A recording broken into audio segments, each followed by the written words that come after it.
Color Out of Space was directed by Richard Stanley and stars Nicolas Cage as a father of a family that is struck with some terror after a strange object lands in their yard. They have no idea what it is, it's just got this very strange purplish, pinkish, bluish hue to it.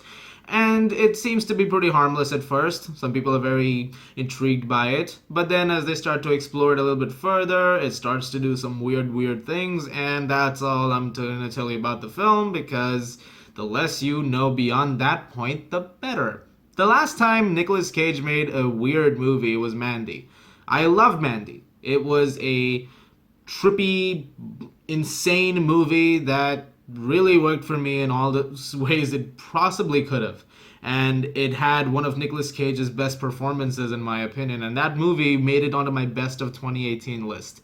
I still love that movie just as much as I did the first time. So obviously, when somebody comes up to me and says, hey, this one is also going to be a crazy movie, I'm naturally already in. You don't have to sell me on anything else. I don't need to see any trailers. I don't need to look at any posters. Nothing. All I need to do is see the film. And I'm already in.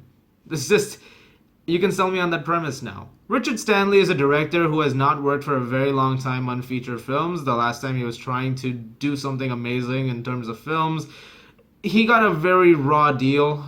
If you can read about it all online, but things went wrong in his previous production. Hollywood did not do him well, and now he's finally come back after many years, and this is his first feature film after a very long time. On one hand, I'm happy that he's back because he has a very unique directional style and vision, and that is definitely present in this movie as well. And you're adapting an H.P. Lovecraft work into this very neon horror nightmare of a film.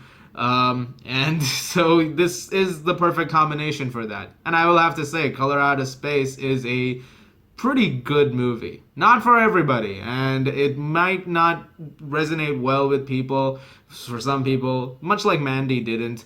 But if you give yourself in to what this movie is doing, you'll have a great time with it. I had a blast with this movie. There are so many great things about it, from the very trippy visuals and some really gorgeous cinematography to the haunting musical score and a very rightful over-the-top Nicolas Cage. But then over-the-top has kind of become part of his shtick now.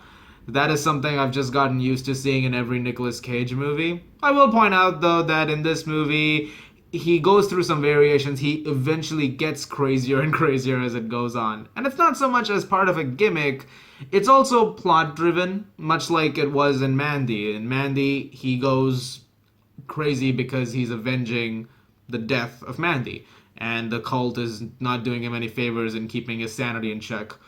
When you get to this movie, he's getting crazier and crazier as the events around him are getting crazier and crazier.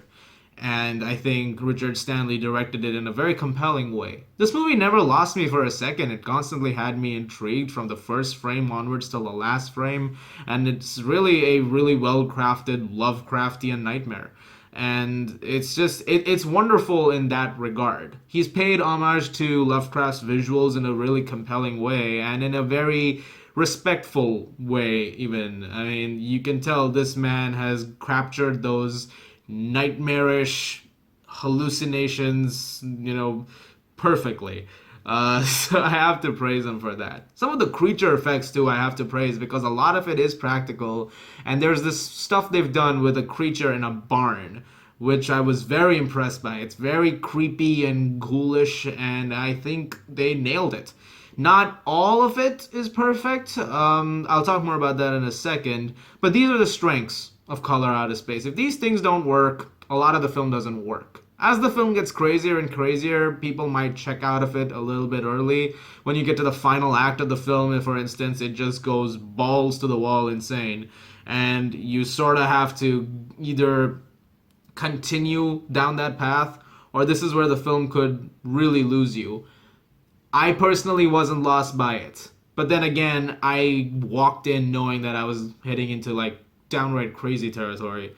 But like I said, if it's not gonna be for you, it's just not gonna be for you. And then I don't blame an audience member having an adverse reaction to this movie. It's bound to happen. Someone's gonna be a little turned off by it. It's the way of the world, I guess. As for issues, the film definitely gets a little style over substance sometimes. Granted, I'm not comparing this to Mandy in any way, but Mandy did also get a little bit like that.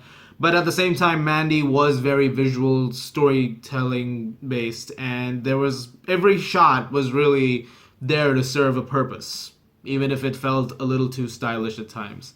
This one definitely has a few shots that are there simply because it looks pretty. Some of it's okay. Some of it definitely was padding things. Not all the dialogue was perfect. There were some clunky moments. Some of the acting beats were especially a little lifeless at points. I think everybody in the film does a great job overall, but there's a couple of moments. Like there's this one moment with the two oldest kids in the family, the daughter and the son, and it's this they're arguing about something, and I was like, yeah, that could have used another take, but you know, whatever. And finally, some CGI moments are definitely noticeable. I would say about 92% of the CGI is perfect. There are however shots which are just straight up CGI. There's a flying ant insect thingy that when it first comes out, it's clear it's a bit CGI, and then when it goes into a close up, it's actually pretty good. But there's this shot of a cat that appears in front of a car that is painfully CGI, and that cat just jumps out of the way, and I was like, yeah, that's not rendered well. Yeah, that was a bit of a mess up. Aside from that, I think Color Out of Space is a very unique, fascinating little movie. There's a lot to like in it. Not perfect. Like I said, it definitely has a few issues here and there. But overall, I would recommend seeing it if you are a fan or sucker for stuff like this. Or if you were a fan of Mandy. I feel like I keep going back to that, but yeah. I'm going to give Color Out of Space an 8.5 out of 10. Thank you very much for watching, guys. Look forward to more reviews very soon. As always, if you like this, please do subscribe. I'll see you guys at the movies.